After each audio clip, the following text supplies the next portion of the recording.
Joban David Production at Analeng abay na bulabog sa kanilang unexpected visitor. Panoorin natin ito. May pagbibisita, may escort na polis, dalawa. Okay, sa susunod.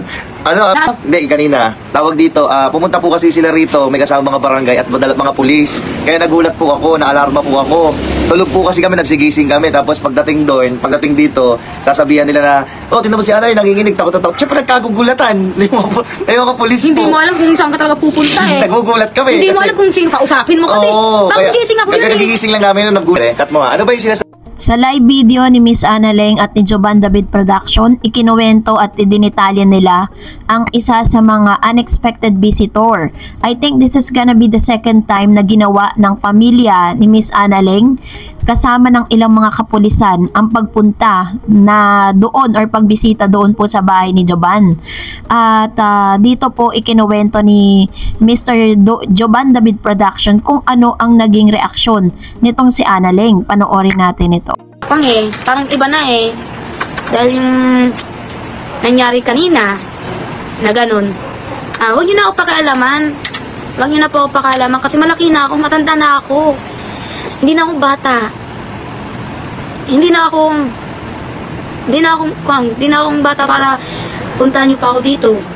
Maayos naman ako dito sa bahay ni Papa. Maayos naman po ako dito kay Papa Joban.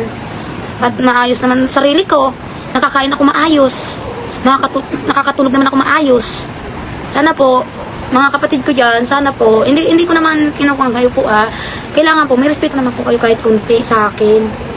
Parang wala na, ewan ko, parang wala na kayong respeto kanina eh, mga kapatid ko. Hindi ako nagpapalakas loob sa inyo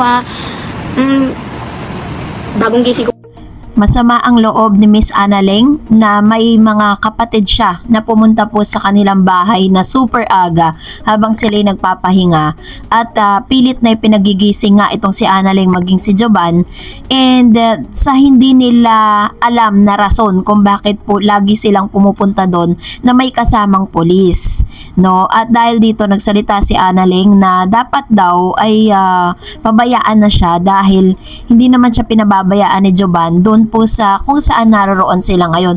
Eh, hindi ko lang din magets kung bakit kailangan nilang magsama ng pulis nga naman. Kung gusto talaga or intentional talaga nilang dalawin yung kapatid nila, ito Parang hindi pa umakyat yung kaluluwa ko sa katawan ko. Kanina parang ako nalilito kung anong gagawin ko. Kasi bagong gising ko pa lang eh. Dapat nga, ito mga kapatid ko, dapat nga po pumunta kayo dito na kung gising na po kami. Ayan. Hindi po agad-agad kayo pumupunta dito. Pinapatawag niyo pa sa baba kami. Ito lang sasabihin ko sa inyo mga kapatid Kuya, ako na lang bilang niyo kapatid bunso, babae. Sana wag na sana maulit yun. Base nga sa kwento ni Analeng ay talagang trauma ang kanyang naramdaman na nagpunta doon ng hindi or unexpected na pupunta doon ng kanyang kapatid na may kasama mga pulis at barangay. So hindi man niya nabanggit kung ano ang rason at kung ano ba talaga ang gusto mangyari ng kanyang mga kapatid, pero pinakiusapan niya ito na sana raw wag nang mauulit ito kasi number one, yun nga natatakot si Analeng sa kung ano man yung pwedeng mangyari dahil syempre alam naman natin lahat, nakikita naman natin kung paano siya inaalagaan at talagang princess ang treatment sa kanya ni Joban dyan. Tahimik na po ngayon si Analeng tsaka si Dindo Caraig at hindi rin natin alam kung ano ba talaga ang tunay na rason din or parang motibo ng kanyang kapatid, mga kapatid, kung bakit pilit nilang pinupuntahan si Analeng para kunin siya, for what? Bakit kung kailan sumikat, kung kailan nagkapangalan at kung kailan talagang pinanonood at napakaraming followers ni Analeng, ay doon pa talaga nagsusulputan yung mga kapatid niya para pilit siyang kunin. Samantalang dati, nakikita natin na pakalat-kalat lang si Analeng kasama si XB noon na halos kala mo walang direksyon yung buhay niya. Kung kailan naman maganda na yung buhay niya kay Joban, tsaka naman po pilit siyang kinukuha ng mga kapatid niya. Kaya naman, dahil dito, hindi na rin po nakapagpigil si Analeng na aminin sa publiko ang bagay na ito. Panoorin natin. Black. Ano ba sinasabi nilang black? Magic yan. Ano po yung sinasabi niyo ako yung nag-block? Kanino po? Kanina po ba? Gusto niyo po si Annalyn po sumagot niyan? Ano ba talaga? Hindi ka talaga kayo titigil. Sige, sagutin mo ka. Ako Hindi ka lang, basher kasi yan dito sa isang cellphone, guys. Oh, ayan. Nais kasi talaga ako sa inyo. Paganda na nga kanta ko. Ayan, sige, ikaw na magpaliwanag. Ay, kung ano sinasabi nyo, black, ako ang nag-black sa kanya. Oo. Para patunayan. Oo. Ako nag-black sa kanya. Kasi, ba't kasi ako lagi damay? Ako nag-black sa kanya. Oo. Ayan. Lagi nyo kasi binibintang lagi si Papa. Tanga ka daw kasi.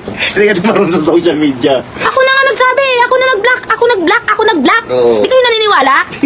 Kasi ba't kasi ako lagi ako Sa live video ring ito, inamin ni Miss Annalyn Batalier na hindi si Jovan David Production ang siyang nagbablock sa mga taong ayaw makausap nitong si Annalyn. Una niya nang binlock dito si Dindo Caraig at sumunod yung kanyang kapatid na si Miss Rhea May Batalier. Matatandaan na meron po mga convo at mga comments, no, sinasabi ng isa na bakit bawal magkapatid kayo, ate wag ka matakot dahil kadugo mo siya, magpasama ka ng matanda dyan sa inyo para meron magsasalita kung ano mangyari. Wag mong ilayo ang sarili mo, ate. Kasi lalo kayo hindi magkakabati ni Bibi Annalyn.